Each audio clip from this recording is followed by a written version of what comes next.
Today, Daily Amazement brings you the top 10 most elaborate escapes ever attempted. Some succeeded, some didn't, but all will leave you breathless. Our first story starts in a maximum security prison, where one inmate decided the front door was just too obvious. For months, he studied the prison's supply deliveries. Every cart, every crate, his golden ticket, a battered, oversized suitcase used by contractors to haul equipment in and out. On the day, he climbed inside, knees to chest, armed only with a forged contractor's ID and a tiny bottle of whiskey to calm his nerves. The bag was zipped, wheeled past guards who barely glanced at the papers, and just like that, he was gone.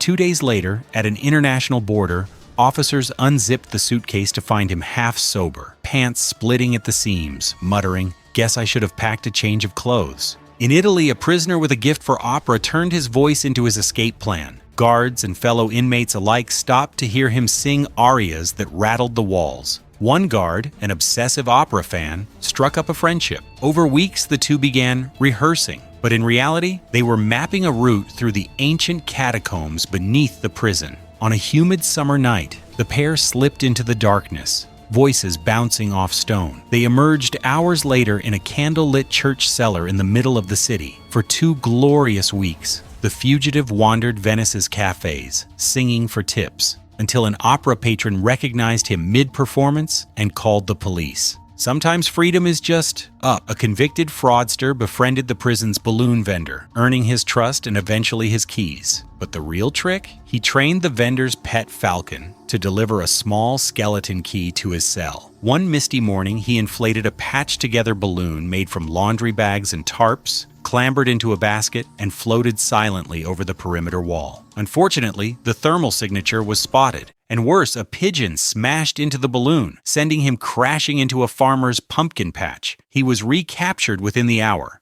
but not before laughing about the world's shortest hot air flight. A professional magician convicted of fraud didn't stop performing behind bars, but his greatest trick was yet to come. In the visiting room, he swapped 2 mirrors with custom one-way glass panels, carefully smuggled in over multiple visits by his apprentice. On the big day, while a guard was distracted by a heated phone call, the illusionist simply stepped through. By the time anyone noticed, he was 2 blocks away buying a deck of cards. He was found a week later performing card tricks at a county fair, and when the cuffs went on, he grinned. Abracadabra. Back in I go. In a prison laundry, one inmate noticed a crawl space under the industrial washing machines. For months, he secretly dismantled an old loom, using its parts to stitch together tunnel-lining fabric from discarded uniforms. The night of the escape, he slid under the washers, wriggled through a fabric-lined passage to avoid noise from scraping metal, and emerged outside the walls. He clambered onto a freight train, thinking he was free,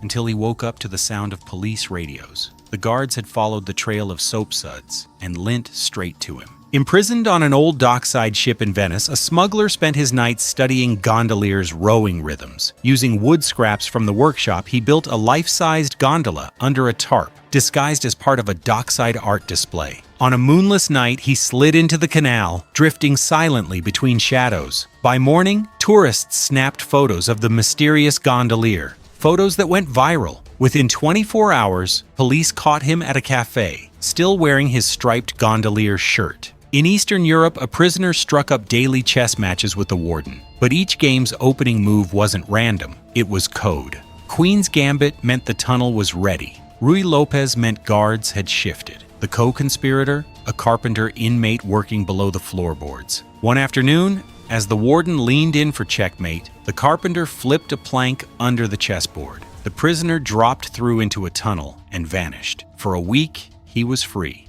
until police arrested a plumber who just happened to carry a chess set everywhere he went.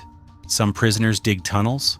This one dug into a book. He hollowed out a volume of War and Peace, hiding a compass, maps, and a note to his outside contact. He staged a medical collapse in the library, forcing guards to carry him out on a stretcher and into the waiting arms of his getaway driver. His downfall? Vanity. He published a book of poetry while on the run.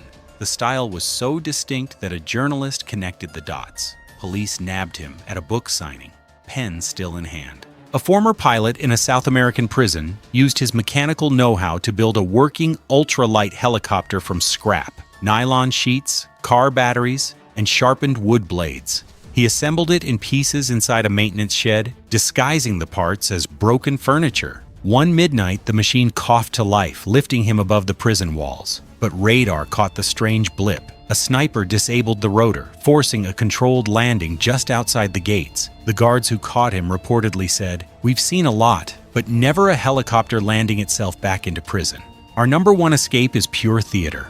A famous opera singer, jailed for espionage, was allowed to perform for a state celebration inside the prison theater. Her costume included a striking crimson hat, and inside it, hidden among sewn-in gemstones, was a razor-thin file and a capsule containing acid strong enough to weaken locks.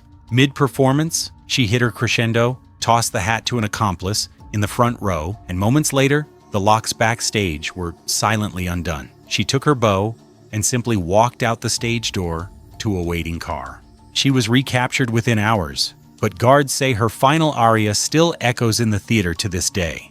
Some of these escapes lasted years, others mere hours, but each one proves that in the battle between walls and wit, wit always puts up one hell of a fight. Which escape would you have tried? Let us know in the comments.